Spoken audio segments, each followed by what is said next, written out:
Hello, c'est Maëlie et on se retrouve dans une toute nouvelle vidéo YouTube pour parler de comment rester motivé tout au long de l'écriture de ton livre.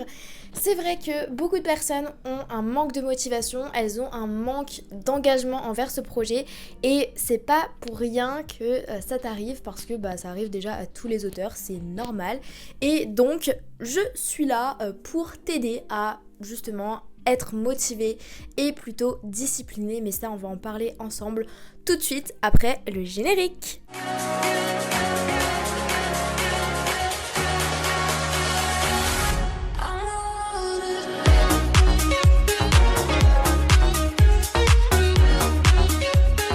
Je me connais pas encore, je m'appelle Maëlie Chen, ça fait 4 ans que je suis dans l'écriture, l'édition, la communication de livres. J'ai passé plus de 6000 heures dans le domaine, j'ai aidé des dizaines et des dizaines d'auteurs, plus d'une cinquantaine au moins.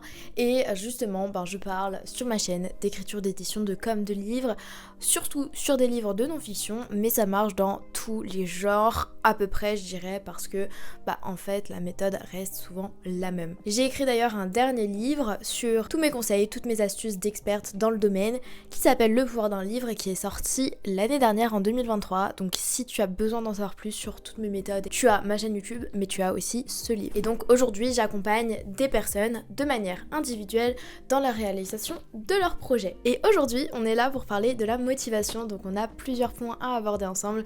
Accroche-toi bien parce que c'est important de rester motivé tout au long de son projet. Premier point, quelque chose que tu dois savoir pertinemment, c'est de savoir pourquoi est-ce que tu écris le livre. Tu ne peux pas te lancer dans un projet si tu ne sais pas pourquoi tu le fais vraiment. Qu'est-ce qui te pousse au fond de ton cœur d'écrire ce livre? Il faut que tu notes toutes les raisons qui te poussent à écrire ce livre pour avancer. Et dès que tu auras un manque de motivation, tu vas te souvenir de pourquoi tu écris un livre. Tu peux même, faire une vidéo de 1 minute, voilà, tu te filmes avec ton téléphone et tu te dis, ok, j'ai envie d'écrire un livre parce que je sais que ça va changer des vies, ça va changer ma vie, j'ai envie d'impacter les lecteurs positivement, j'ai envie de créer une communauté, j'ai envie de laisser une trace sur cette terre, j'ai envie d'impacter positivement les gens. Et tu dis tout ça, et en fait, dès que tu as un manque de motivation, tu te souviens et tu te rappelles de pourquoi est-ce que tu fais ce livre. Moi, je sais que pour écrire ce livre, il y avait plein de raisons. Déjà, j'avais envie de faire un outil pour toutes les personnes qui veulent écrire un livre, donc ça, c'était vraiment ma mission. Deuxième chose, je voulais vraiment qu'il soit terminé avant 2024 pour repartir sur de bonnes bases en 2024. J'ai vécu une année pas incroyable en 2023, j'ai eu plein de hauts et de bas, mais au final ça s'est bien passé, y a pas de souci. Mais j'avais besoin de finir l'année avec une note positive, donc je me suis bougée pour sortir ce livre en 1 mois. Et j'avais aussi envie de vraiment me sentir beaucoup plus légitime dans le domaine. J'avais écrit plein de livres toute l'année pour d'autres personnes en tant que prête-plume, et j'en avais vraiment marre parce que moi aussi j'aurais pu écrire mon livre, moi aussi j'aurais pu écrire le livre que j'avais dans ma tête depuis 2 ans et je l'ai pas fait. Donc j'avais 1 mois et je me suis dit, je me lance, je vais le faire, je vais prendre du temps pour moi, je vais m'engager et je vais devenir encore auteur et devenir best-seller. Et ce livre est top 1 Amazon d'ailleurs, donc trop cool. Mais c'est important d'avoir ces raisons-là. Moi, c'est ce qui me motivait tous les jours quand je me levais et que je devais écrire. Deuxième point important, c'est de faire naître la discipline.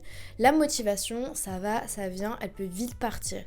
Mais la discipline, le fait de mettre en place une habitude, où tu écris un petit peu tous les jours ou 2 fois par semaine, peu importe, l'habitude va faire que ça va rester. Et c'est-à-dire que si tu écris par exemple le mercredi et le samedi et que tu fais ça pendant 1 semaine, 2 semaines, 3 semaines, ça va te faire bizarre si tu n'écris pas un samedi. Tu vas avoir l'impression d'être en repos, de devoir faire autre chose ou de ne pas être à l'aise parce que c'est le jour de ta séance d'écriture de base, parce que tu as posé cette habitude.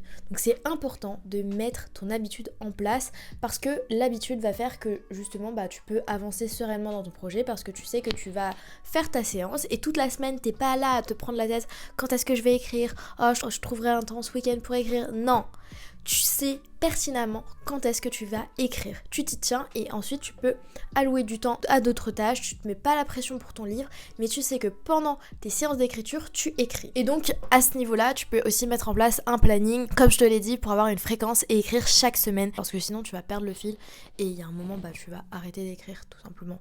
Donc écris bien chaque semaine, même si c'est 10 minutes, 20 minutes, 30 minutes, écris chaque semaine. Troisième point, et pas des moindres, c'est vraiment, je pense, le plus intelligent à mettre en place, c'est d'écrire comme un pro, comme une pro. Un pompier, par exemple, quand il va y avoir le feu, il va y aller. Peu importe si il doit aller manger ou il doit ceci, cela, s'il y a le feu et qu'on a besoin de lui, il va y aller. C'est exactement la même chose quand t'es auteur. Tu n'es pas auteur en mode j'écris mon livre pour du loisir. Non, tu fais ça de manière professionnelle. Tu écris ton livre, tu vas devenir auteur, c'est un métier, donc tu es professionnel. Tu écris, tu prends ton temps, tu coupes tes distractions et tu écris. Pendant ta séance, tu es productive. Tu n'enlèves pas tes séances, c'est ton job d'écrire.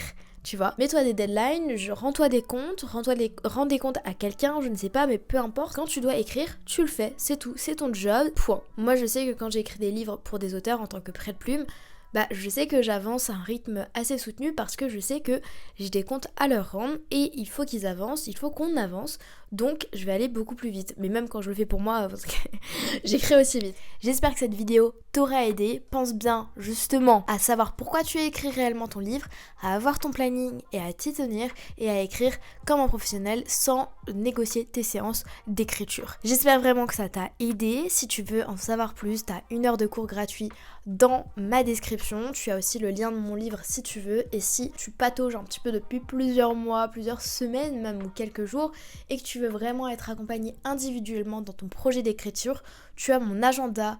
Donc si tu es prêt à te lancer dans l'écriture d'un livre et que tu veux vraiment être accompagné en one-to-one avec moi ou mon équipe, tu as mon agenda, tu candidates et on te reçoit et on voit si l'accompagnement est fait pour toi. Et si tu peux, let's go, on se lancera ensemble. Sur ce, je t'invite vraiment à t'abonner à la chaîne pour ne pas manquer d'autres vidéos pleines de valeur comme celle-ci. On se retrouve bientôt dans une prochaine vidéo. C'était Maëlie, ciao!